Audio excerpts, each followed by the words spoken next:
काने क्यों पैदा कीते जहान अंदर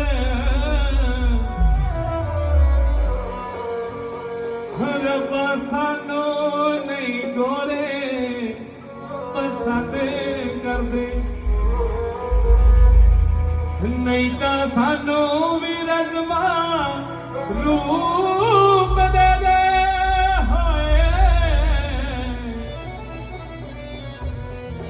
नहीं तो गोरिया दा जमना हाँ बंद कर दे एक गाड़ा ते दूजा गोरा रंग दुनिया ते दोवें ने गोरिया दी की छावे बेड़ा जे विच कख ना होए कारे कर्म